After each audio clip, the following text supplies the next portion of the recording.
I feel we all have this question whenever we enter into a new year. If there is a new beginning, or we are going to repeat the same patterns, and there is always a sense of hope, a sense of questioning, if we can start something afresh, to relook at life and reconsider whatever we have been doing. So, what is this new beginning? Or if there is a new beginning at all? I am reminded of a beautiful story. There was a young man who was in search for truth, and he was very enthusiastic, visiting many teachers, trying to learn, reading books. So he was trying to do everything possible. So this young seeker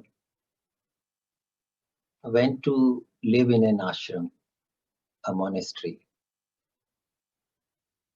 and he met the head teacher, took an appointment, and he was in conversation with that teacher. And he said that I have read so much, so many spiritual philosophical books, and I am rather confused where to begin and where to end. What shall I do? And the teacher smiled and he said that just relax. Don't make it this spiritual quest into a burden. Do you see a stream flowing by the ashram? He said, yes. Then just begin by listening to the stream. Don't do anything. Stay here and listen to that stream. So that was the first lesson he received. And I feel that's a very profound teaching. To begin with listening deeply, not only to that river or stream or to the birds, to the nature, but also listening to oneself.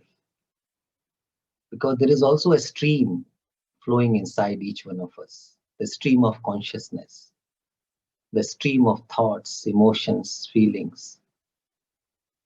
So can we listen to that stream, both outer and the inner? And that deep listening opens up a door.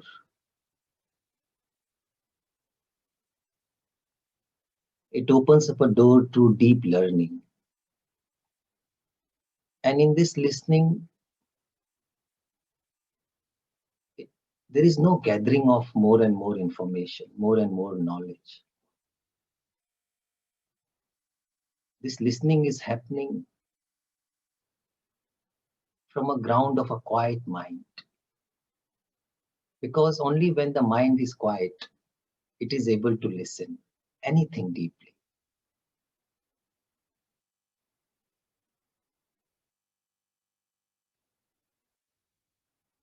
And this listening makes the mind quiet. And once the mind is quiet, it is able to perceive whatever is more intensely, deeply.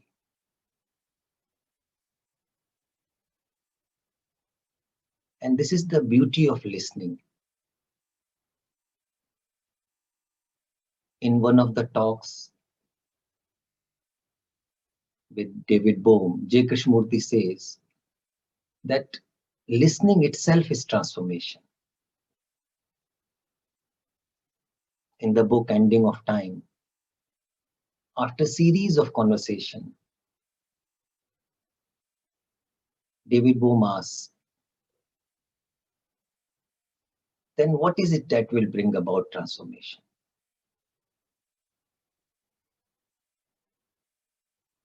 We have discussed so much, explored so much. Can you point out one factor which can bring about this transformation? And Krishnamurti says, listening to the truth. This listening itself is transformation.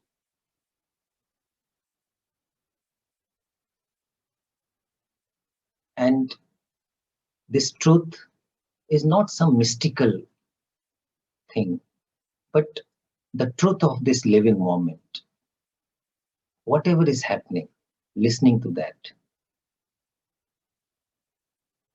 How my mind is conditioned, how my mind is operating from that conditioning, how I am thinking about myself and about the others, how I am creating image about myself and the world, how I am pursuing imaginary goals in the future, listening to everything. And in this listening, there is no reaction, there is no judgment.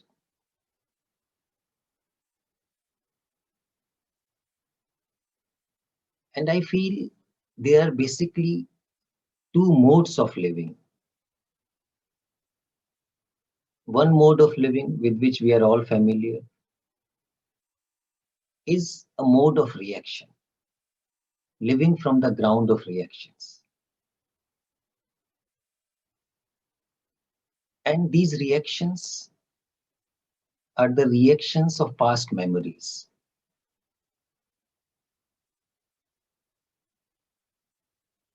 And these past memories are the thinking process, our thoughts. And they are, of course, quite necessary in our day-to-day survival. Thought has a function physically in our daily life. It has a beautiful function in the field of technology, in the field of day-to-day work. But the difficulty comes when it creates a psychological world, when it creates a psychological me.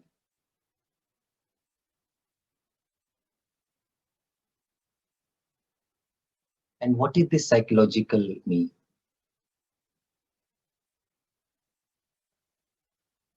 I am born in a certain place, in a certain circumstances that has a physical reality, a factual reality. I am born in India. Maybe you are born in the United States or Canada. That's a factual reality. But once, because of my background, my surrounding, I start assuming, giving importance to myself that because I'm born in India, I'm something special, I have a spiritual background and all that, all those stories. This creates this psychological center, which is absolutely unnecessary. And this me, this psychological center, comes into existence through the reaction of past memories. Can it exist without the past memories? It cannot. So this is one of the deepest insights from Krishnamurti's teachings, that this psychological center comes into existence from the reaction of the past memories. Otherwise, there is a movement of thought, there is a movement of senses, and we are able to function very well. But the crisis comes with this beginning of psychological center under me.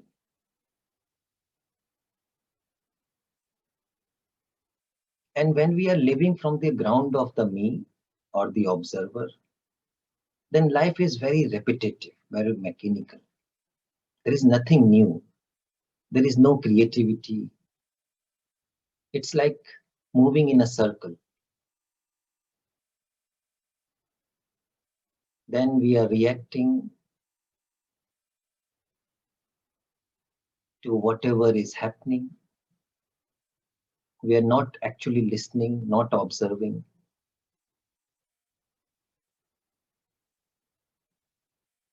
And this is basically the old mind, living from the old mind. And as long as the old mind is in operation, there is nothing new. And all our suffering belongs to this old mind.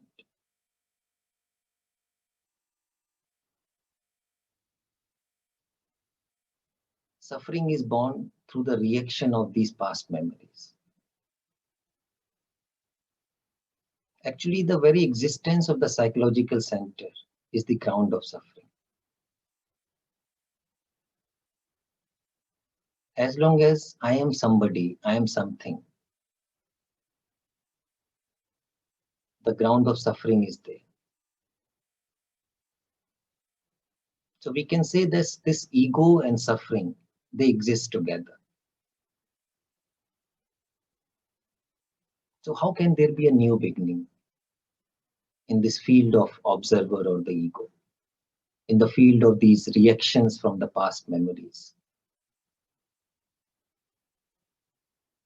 If this becomes really clear, then our organism, our system will hesitate to live from that ground, because that ground is already dead. It exists only in our thinking process. And our whole education system, cultural system, religions, everything is emphasizing that ground, to live from the past ground. All, whether political system, economical, everything. I feel all the problems, all the crises belong to this ground of the past, the ground of the observer or the me.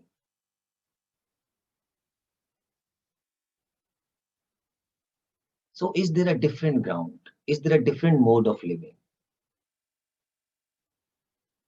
And that mode of living is living from the space of non-reaction.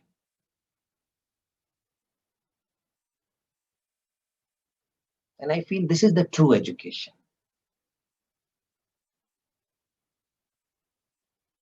To see the suffering involved in living from the ground of reactions. When you see something clearly, you will not like to invite suffering. No healthy organism would like to suffer. We suffer out of our ignorance because we don't see that this is suffering. Because everybody is living in a certain way, we accept it. We never question it. We never inquire into it.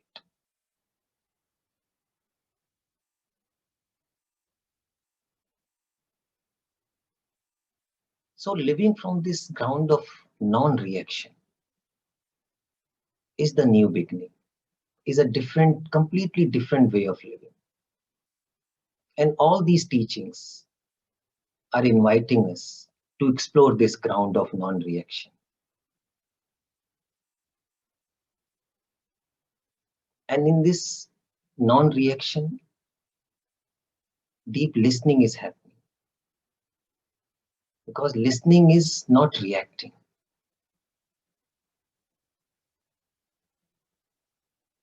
And in this non-reaction, pure observation is happening. Pure seeing is happening. So this deep listening and deep seeing is living from the ground of non-reaction.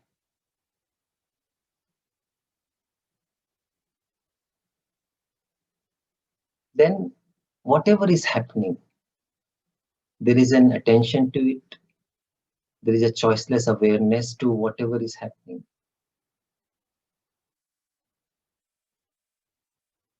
And there is no judgment in this seeing and listening. There is no resistance and no judgment. Because both resistance and judgment, they arise from the ground of reaction, from the past memories. And once we re-educate ourselves, when we understand when the past is necessary in remembering each other's names, or to ride a bicycle or a car or to cook our food, past memories are necessary there. But in living life holistically, in knowing each other in relationships, in order to explore what love is, what beauty is, past memories have no place. In living life deeply, past memories have no place. Observer has no place. And this is the whole art of meditative self-inquiry. First of all, to see the great significance, the great beauty of self-inquiry, that without self-inquiry, without knowing oneself, we cannot live life fully, holistically. As Socrates said that an unexamined life is not worth living. It's a huge statement. If we are not examining our lives, then we are living in the space of darkness, just reacting from our conditioning, from our habits, from our mental patterns. And is there a life in these reactions? How can there be love if we are operating from reactions? How can there be compassion? And the first step towards this meditative self-inquiry is this sense of deep togetherness. We are together inquiring into these fundamental questions of life. And this coming together is not just to find out solutions to our daily problems or my problems, but this coming together is happening out of deep concern, because the way we live our daily life is contributing to the whole state of society,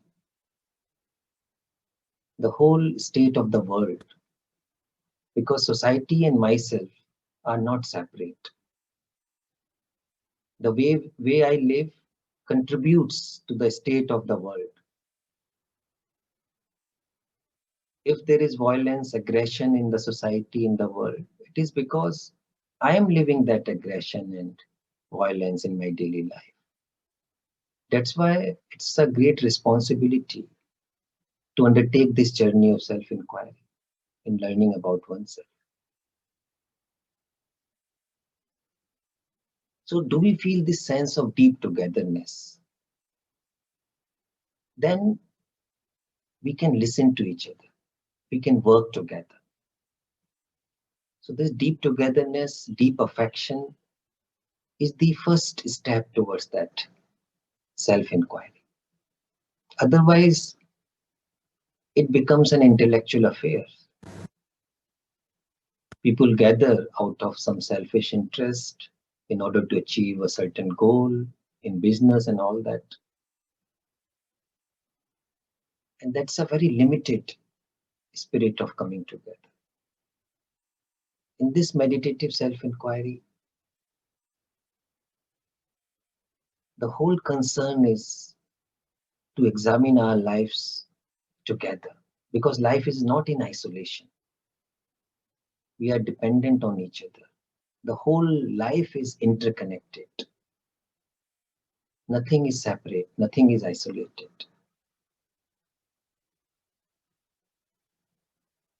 So this deep togetherness, love, and affection, that is the beginning of this meditative self-inquiry.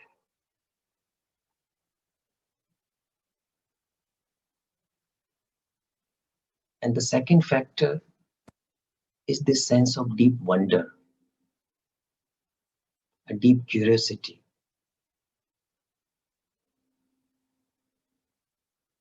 a sense of deep innocence. Why we are here on this earth? What is the deeper intention, purpose of our living together on this earth? Is it simply to exploit each other, just to run after our narrow, self-centered goals, not caring about others? Who are we? Beyond all definitions, beyond all stories. Then there is a wonder about all these questions. And we are not meeting with each other simply from the ground of the knowledge, from the accumulated information.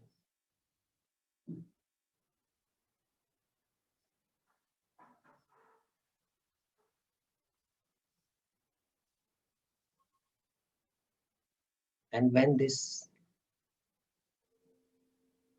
deep wonder is there, there is a staying with the question.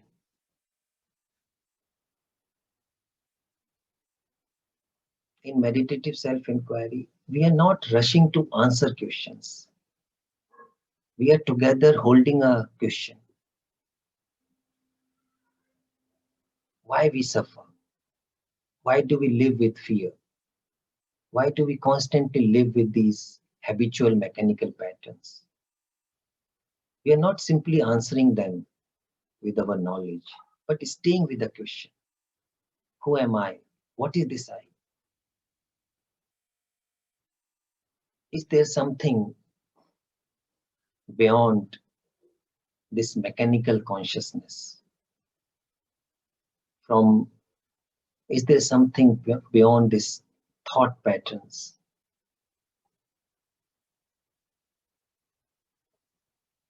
Is there something timeless, the sacred? So we are helping each other in staying with that question and allowing that question to unfold itself.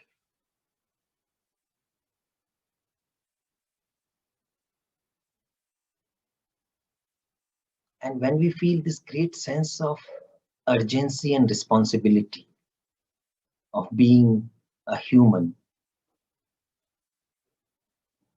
because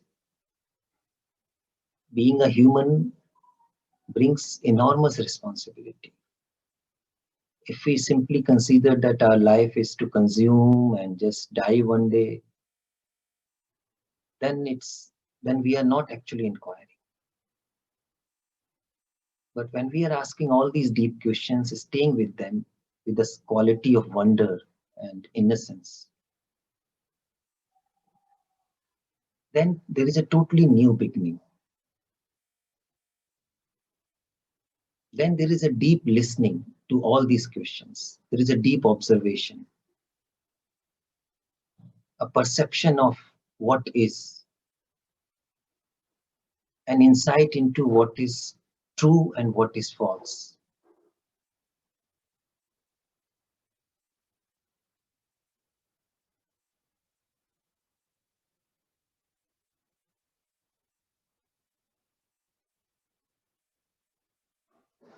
And for this meditative self-inquiry, a quality of deep silence is necessary. And this silence is the state of non-reaction.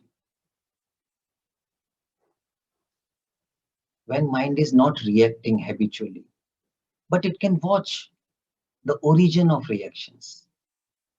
It can listen to those reactions. Then those reactions do not have power to dominate you.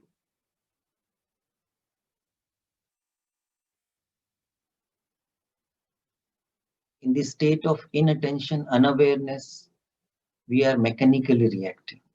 But when there is this deep awareness, attention, those reactions are not happening.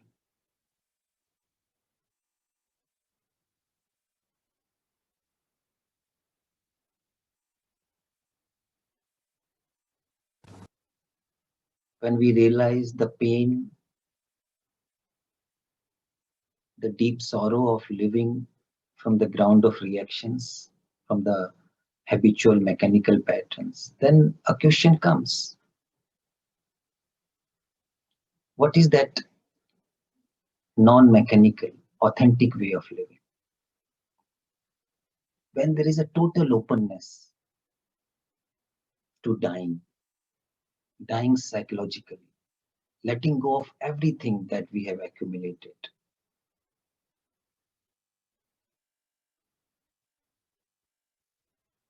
When there is an openness to be absolutely nothing. When we see the great beauty of being absolutely nothing. Because all our struggles, all our sorrows are connected with this sense of constant becoming. This becoming is a reaction from past memories. This becoming is the observer, the ego.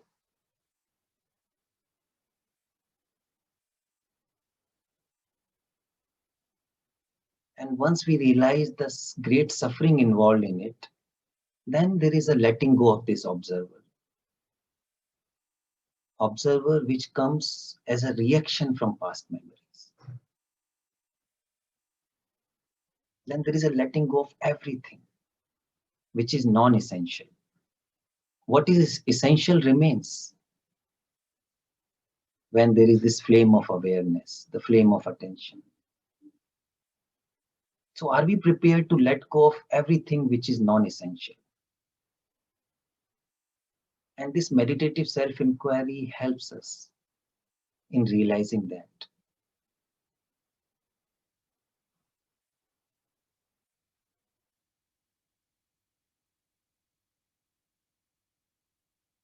So this is the invitation of the teachings of this deep self-inquiry to begin afresh every moment, every day. Once Krishnamurti said that if you have only 1 hour to live, what will you do?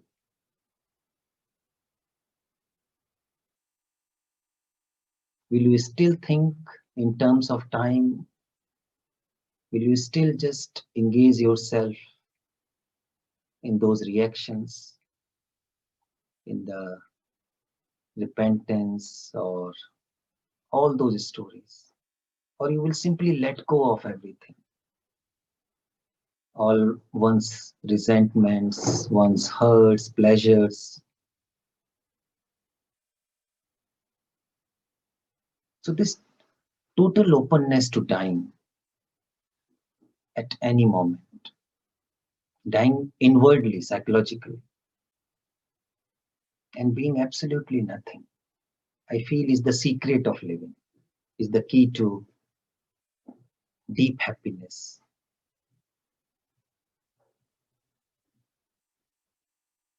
There is a beautiful quote of Krishnamurti,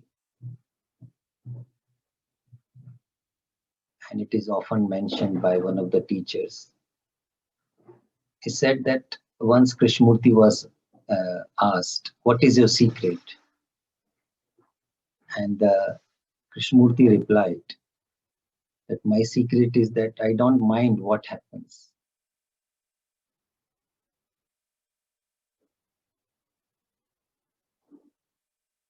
So what does it mean? Usually we react to whatever happens. And when this flame of inquiry is alive, when this flame of attention is alive, then there is no reaction to whatever is happening. There is an inquiry into what is. There is an exploration into that. There is a listening to that. There is an observation to that. But there is no reaction. Otherwise, we are all the time reacting to, minding whatever is happening. So the secret to happiness, to real, true joy, is non-reaction.